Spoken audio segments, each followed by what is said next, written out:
Hey, hi YouTubers. Well, this is my second thought for this morning, Monday morning, the 23rd of March, 2009. And now we're into spring. It's springing all over. And in the middle of the night, I had this horrendously great thought after a bit of bud and a little hash. And when you're up in the middle of the night, when you're an old lady of 73, you sleep when you can and you're up when you are, and that's it. So here's what I wrote. I don't know, long about 2 a.m. Knowledge is power. And of course, that's what you're really going to have now. I was thinking about all the millions of people out of work now around the world. And so you got to find yourself a new way, a new lifestyle, a new way to adjust, to accept the shit that happens, right?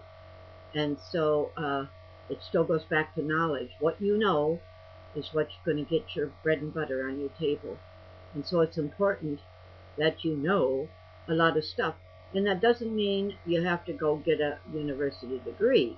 That means you gotta know, you gotta listen, you gotta learn what's going on in the street, what's going on in the stock market, what's going on in the gambling casino, what's going on in Las Vegas, what's going on in Atlantic City, what's going on in Washington, D.C. How about what's going on in London and even Moscow, and maybe a little bit of Leningrad and some Swiss like Zurich, and then there's Munich, and then there's it goes on and on.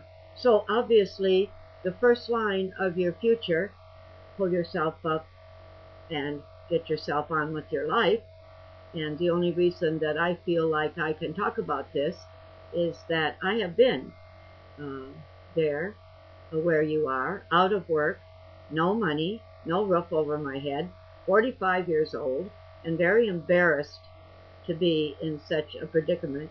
And some people would just call me a hippie, and if that's the answer to being there, then you better hippie-ize yourself and get in tune with where you are, because to continually cry about what you should have had and didn't, it keeps you down. And if you remember George Lucas, the downside is the black side, and it's very hard to get out of the pit. So knowledge is power, but not just big words, not just going to school and learning the big words. This is handy at times, and it's nice to memorize some phrases. Shakespeare said this, and Browning said that, and Keats said this. Those are all great and wonderful if you're good at those kind of memory things. But it isn't just big words. It's hands-on creations. What you can create with your hands is going to sustain you through tough times.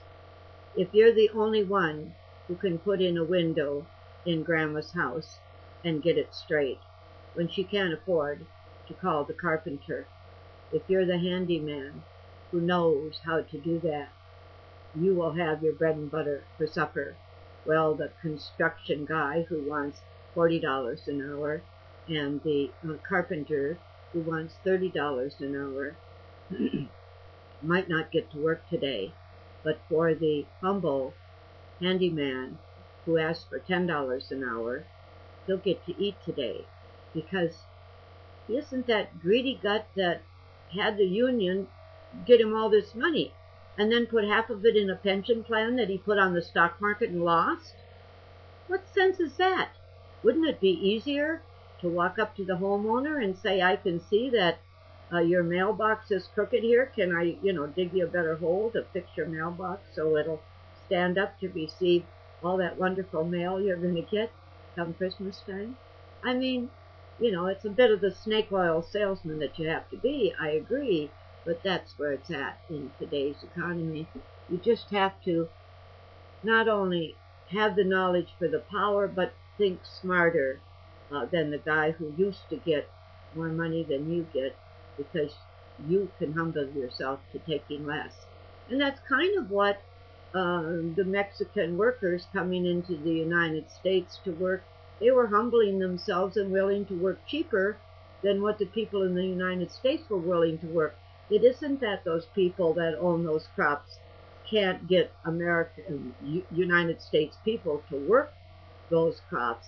It's that they don't want to take that lowly wage. They want more money. Well, when you want more money and the owner can't pay because his insurance premiums are too high, now there's a mafia for you. There's a cartel for you. There's a group we need to get rid of. Insurance companies. Who needs them? You can talk to people yourself. You got a voice. You talk to people yourself, and you get yourself the kind of work you need, the kind of work you can do, for the kind of money it warrants. And then you go buy your loaf of bread and your bottle of milk, or your bottle of beer, or your marijuana bud. So, we've gone through 3 of these lines, and we're at 6 minutes. Knowledge is power, not just big words, hands-on creations. All right, the next line is, but not just big money. Hands-on bookkeeping. Know your own books, know your own money, and you don't need to make more money than what you can spend in a day. Any extra money will be just stolen away from you by everybody you hire in one way or another. So to not get so big that you need to hire somebody to help you with your own bookkeeping, you're better off. I can't help thinking about a doctor friend I know who has a terrible time with her bookkeepers and collecting the money off of the insurance companies. HMSA, who's terribly naughty, not paying their bills and putting people off, to Blue Cross Blue Shield, they used to be, and they didn't pay then either 100 years ago when I knew them real well. So, you know, these insurance companies aren't there for you, as you can see by their great big buildings they build. So it's hands-on your own bookkeeping.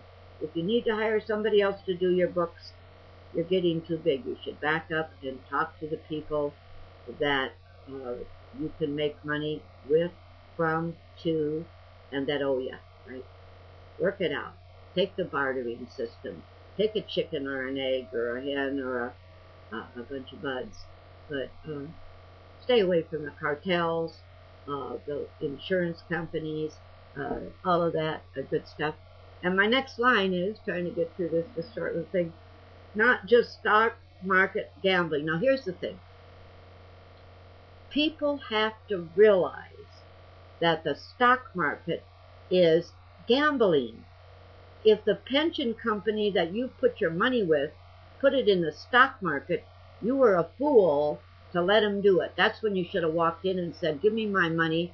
I want to put it in a nice, safe savings account. I don't want to gamble my future away. I mean, sure, IBM has been alive 100 years, and my mother managed all the way to 84 and had a little left over because she had IBM stock. But, you know, that isn't a guarantee. It's still a gamble. And my mother gambled all her life on the fact that she'd have enough money to last as long as she lived, and she was surprised she lived that long. So, it's gambling and the stock market are synonymous. Don't let them put your pension plan in the stock market, for God's sakes. And mutual funds is the stock market. Mutual bonds is the stock market. They're all the stock market, and you can lose money. Don't believe them when they say it's safe. It's never safe. Look what's happening right now in the last 10 years to all of us. So, to get all this in here, we're at, oh my goodness, I think that's all the further I can go for this time. So we'll have to draw a line there so I know where I left off and give you a little more the next time. So, stay happy, healthy, and bye.